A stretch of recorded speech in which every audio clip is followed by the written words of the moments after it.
All right, guys, let's do this. What up? It's JoJo on the radio. This is the iHeartRadio countdown, and I haven't seen her in I don't know how long. Sabrina Carpenter. Well, where you at, and how you been? I'm at home, which is like it's the rarest sentence to come out of my mouth. But I've been good. How are you? I'm doing awesome. Is home LA or New York? I've heard kind of both. Where are you? We just don't really know anymore. Home is where the heart is. Yeah, right. Sabrina, when did you realize that nonsense was? Oh my God, this thing is taking off. Did you have an oh my God, holy crap kind of moment? That's funny. I don't know if I even know still. I like to just be very much like out of it sometimes, but I feel like when I was on tour, there was something really special happening where it's it's really rare that like track number 9 on an album gets people that excited during a live show, and they knew every single word. And I was kind of switching up the song every single night, and I think it just really excited them because it gave them something to look forward to. And especially the people that couldn't be at the shows, they were excited to see what the outro was going to be every night. It made them feel like they were there. So I think that was like the moment that I just went, oh, this is so cool when a song can like really connect with people even if they're not with you physically in that room. So yeah, it's been really fun. I've never heard anyone refer to track order before, and I've done 1,000 interviews. Do you think that is like you put the ones you want them to notice up top, and then you think the left, No, like the 8, 9, 10 get less attention? no, but I will say that I think just this is something in the past that I've noticed that like, the more songs you have, the easier it is, I'm sorry, for songs to kind of get lost in the mix. Fair And point. especially Yeah. when it is track number 9 as opposed to like 1, 2, or 3. I think it really showed me that this was like their choice of the song that they wanted, you know, to listen to, as opposed to like me being like, this is the single, let me shove it in front of your face. Like they really chose this song, which thank God, like take some of it off of my hands. I do not, you know what I mean? Like I'd so much rather them just tell me what to do. That sounds awful. Like I definitely, it's one of those things where I love having the control, but I also really like letting it go and giving some of it to them. Or as opposed to guessing which one they're gonna like, they just tell you. It makes life so much easier when you really think about it. So much easier. Yeah, and it's awesome too because it's one of the like, one of the only kind of fun songs on a very sad album. So if anything, it also excited me because I was like, wow, like people want to have fun right now. Like they're in their fun girl era. So Let's it's been a good time. For people who don't know the album yet, the hardcore fans, obviously, they're all over it. Talk about this album. What are they missing if they haven't checked it out? Oh, they're missing so much. They're missing, honestly, they're missing like a really, really deep dive. Maybe too much personal information on my life, but then also, hopefully, the goal is like, I think in the last couple years, I really wanted, and I set out sort of to make, at least for me, my most personal album that I've ever made. And I think within those stories and all these songs came to life, the thing that like the fans, especially at the shows, have like shared with me the most is just how they've gone through a lot of these situations themselves, with different people at different times, whether that be family members, whether that be relationships or friendships. And I think I've just been really overwhelmed by how not alone I am in a lot of the situations I was writing about. So emails I can't send is for the sad girls, it's for the happy girls, it's for the insecure girls, it's for the confident girls, and boys and whoever wants to listen even. But yeah, so it's been really special. I tell you what, aside from nonsense, the song I keep going back to is Fast Times. I can't get Oh enough of my that song. God. You That's have my such jam. good taste, Jojo. That's one of my Thank you. favorites on the whole record. Final question about the email about the album emails I can't send. Your Yes. favorite song aside from nonsense, and a song that almost didn't make the album but kind of surprised you, or if there is My that such a track. my favorite song on the album is probably Tornado Warnings. It's the one I always go back to for whatever reason. I think because I can be in any mood and I listen to that song because it just feels super nostalgic. And then the song that almost didn't make the album that surprised me was Nonsense. Nonsense was definitely like the day before I was supposed to turn it in. I was like, I don't know, it's either this song or this song, and I just feel like Nonsense might not fit the album for like specific reasons that are stupid now. Obviously, I know nothing. But I there's like something inside me that was like, I think trust Nonsense. The other thing I always loved about it was really my sense of humor to a T. And I think it's really hard to capture your personality and sense of humor sometimes in songs. And so when you do, and it just feels really special, then It, I was like, I that think it goes on the album. I've heard that story so many times. The song that almost didn't make it becomes the biggest thing ever. I So know I yeah, hate to here be we such go. a cliche. I Right. really hate it. Sabrina, of course, emails I can't send. The album's been out since July of last year. I assume you're working on a new. Well, you're always working on new music in some way, shape, fashion, or form. Are we working on a new album? Are you recording on the road? I mean, give me the whole what's happening now. I am, you're right. I'm always writing, but I'm back in the zone, if that makes any sense. I The think I writing took some zone or like the I'm back in the creating zone. And for me, that means everything from like going out and living a lot of life and experiencing a lot of things, because that always leads me to the most inspiration. And it also goes into like physical, like I've just been at the piano a lot. So yeah, and a lot of my songs start there. A lot of those ideas, they also come from conversation. So the more I talk to people like we are doing right now, you know, the more ideas I kind of find in that. And yeah, but I am taking a moment to just like enjoy that I spent the last like 2 years making this one. So fair enough. it's been a balance. Yeah. Nonsense, which I'll play later on in the countdown. Obviously, fans, like you mentioned earlier, they it's become a fan favorite. You change the outro pretty much every show or every show. Do you do this spontaneous? Like, does something hit you in the moment, or do you kind of prep that, or maybe that's secret? I don't know. This secret, I can't give away all my secrets. But it started so innocent. It was really like I had all of these extra outros from the actual recording of the song that never made the actual record, that I thought for the first show only, it would be really fun to like, you know, call out the city and add a few of those lines that I didn't use in the record. And then what I didn't realize was that, you know, when you're on tour, cities get really greedy and they like to be like the best city and the most loud city and the most special city on the tour. And so I was like, oh no, like it can't just be Atlanta now. And so I started to kind of turn it into a thing. And now I'm going to be 100 and I'm going to be doing nonsense outros until I die, I think. Oh, I didn't think about you'll be not just this tour. I mean, we're talking tours to come. We'll see. We'll see. We'll The see. pressure of recreating these oh my god. Second leg of the tour kicks off soon. So follow her socials for all that good stuff. Do you like life on the road? Is it fun? Because I've talked to a lot of artists, and here's the two things I get. When you're on the road, you want to be home. When you're at home, you want to be on the road. Are you battling with that as well, or do you just love road life? I just vibe. I don't know. I kind of just, I'm where I have to be. And I try not to think about being somewhere else when I am on the road, because I think it'll drive you crazy. I think thankfully like we all got a little bit of a hiatus, maybe True. longer than we wanted. So I'm really excited to be back on the road. And I love traveling. I also love the bus. I am one of those people Really? that really enjoys. Yeah, I love a little rocking me to sleep vibe. You know what I mean? Totally. It put me in the Yeah. back seat of a car. I will knock out. Plus the Are rush you? of. I mean, sorry. Go ahead. I was gonna say, are you like? Do you fall asleep easily in transpo, like airplanes, Yes, cars? 100%. That's I sleep I'm the like a same baby. way. Exactly. Not on a cruise though. Don't put me on a cruise. I get seasick so easily. I'm not Oh, doing a cruise tour anytime soon, but oh man, I did a cruise over like the last couple of months, and it was wild to be on a giant ship in the middle of the ocean, and it was like a floating city, but the ocean's so big you get lost. It was a lot. It was crazy. that scares me. I'm glad you made it back. Oh my gosh. For months that'd be so scary. Talking about road life and touring and all that good stuff, Sabrina, I love crazy road stories because crazy things, happen on the road. I've talked to, groups where they've, left a band member in another city, the septic tank breaks on the tour bus, Oh all this. God.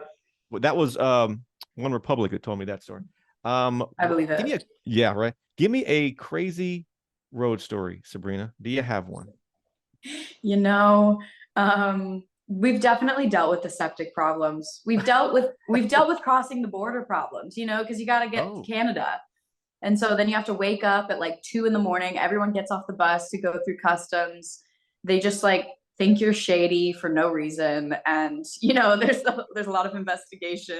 And we're like, we just want to play a show. We're just trying to play a show.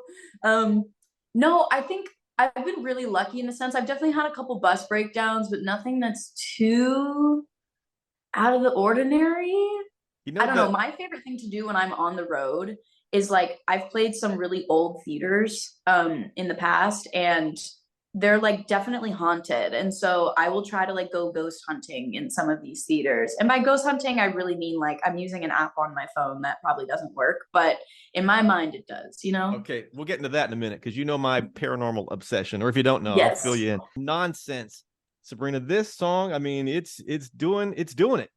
What else do people give me? Tell me everything we should know about Nonsense. Oh my goodness.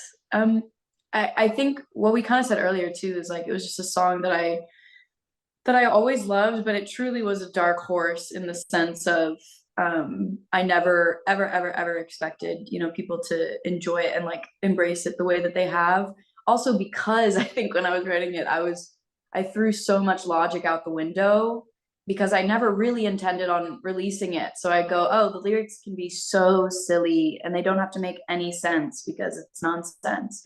And I think it's turned into this like really beautiful thing that I've been able to like almost bring the song to life in a new way every time I perform it. And I think it's very rare that you get to do that with songs. Like they get kind Right. of repetitive and you get tired of them. And this song, I'm not, I hope no one else is, but I'm not tired of it yet, which is great. It's kind of rare. So yeah, I've been having a lot of fun with it. Two-part question. Okay. First part, what do you consider your best live performance ever? I mean, everything was just about perfect. Then the Oh, complete flip of that, what do you consider your worst performance? I mean, everything went straight to hell. Give me both of oh, those. geez. Best live performance. Honestly, it's probably just like a random tour date. Like it's gonna be like Idaho. You know what I mean? Because when there's no pressure and I just feel like, it's not like a bunch of friends or family are at the show, or it's not like Jimmy Fallon's like 2 inches away from me. Then I feel so much more comfortable and at ease. So I feel like some of my best performances are just like random cities on tour. And then worst performance where everything went wrong. Oh, here we Um, are. actually, it was the last show on my tour, the Emails I Can't Send tour in Orlando, which is why I have like this inside joke about Florida. Like, I just something always goes wrong when I'm in Florida, and this show, everything went wrong from like lighting cues didn't happen, my guitar strap broke, like the balloons didn't fall, like there were so many things that just like went wrong, and I was just like, you know what, we're just gonna roll with it and we're just gonna keep smiling and singing. But yeah, I hope no one noticed as much as I did. I was freaking out. Now I'm picturing somebody pushing the balloon button and nothing's coming out. You're like, what the heck? Oh, I pictured it and I lived it. It was go, just let them go.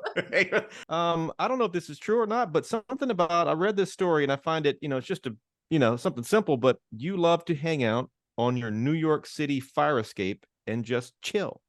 Is that what does that Where mean? did I've you never read that? it's in my prep sheet.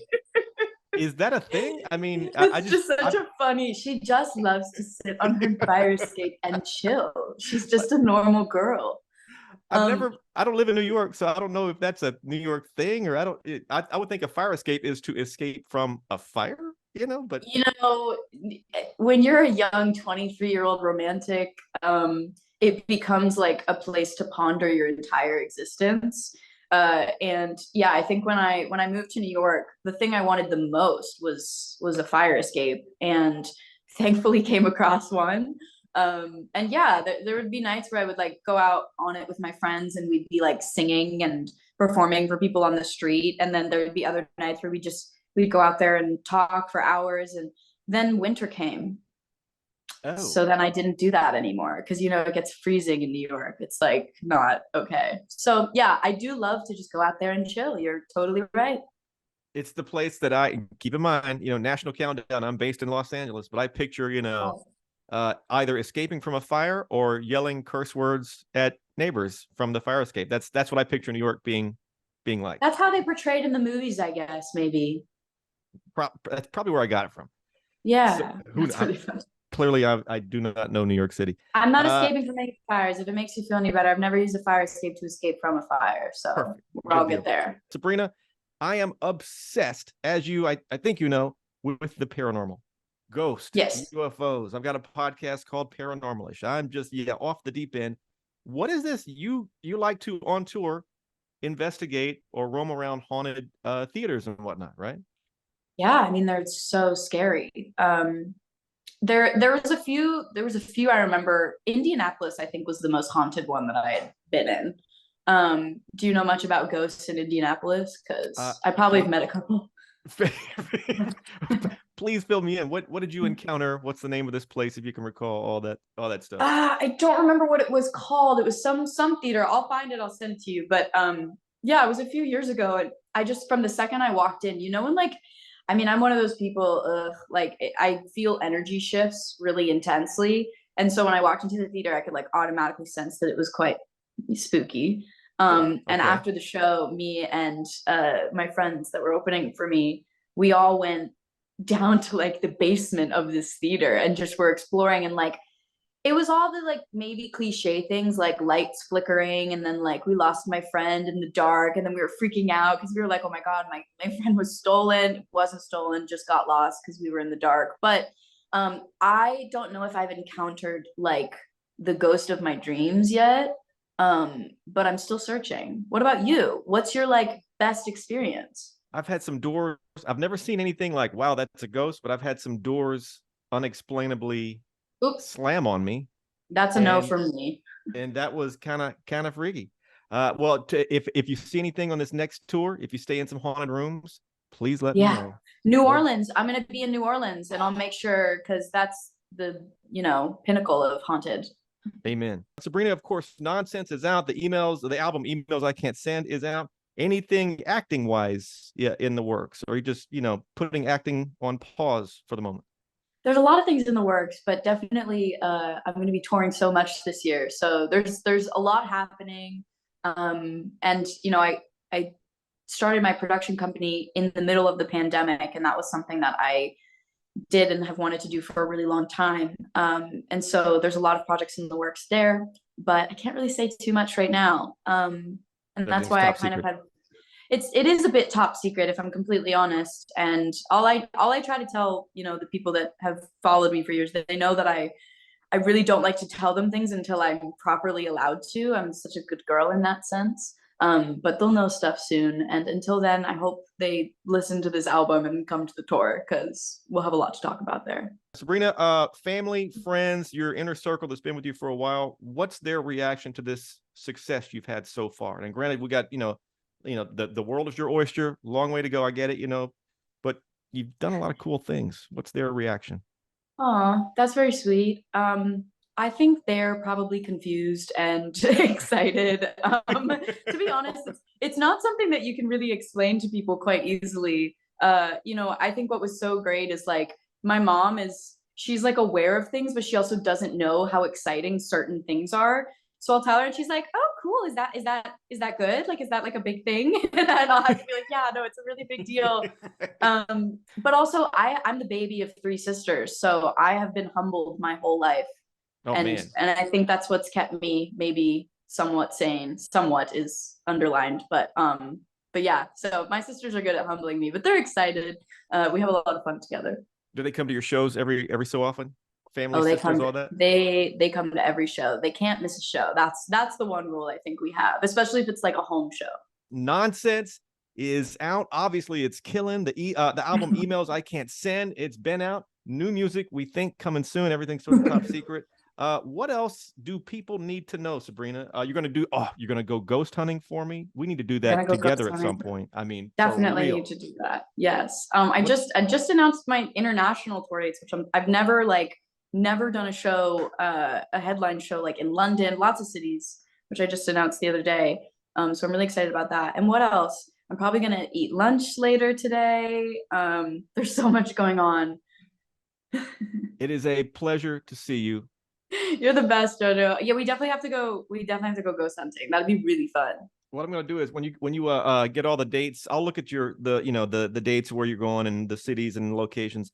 I'm gonna find a few haunted locations and email them to you, and Please. see if you don't have to go, obviously, but see if you wouldn't mind checking one of these places out. That'd be sick. I mean, I'm gonna bring friends. I'm not going by myself, but that would be awesome. There we go. At the end of every interview, Sabrina Carpenter, fist bump to make it official. Tap that can, please. Give me a little bam. Ah. Boom.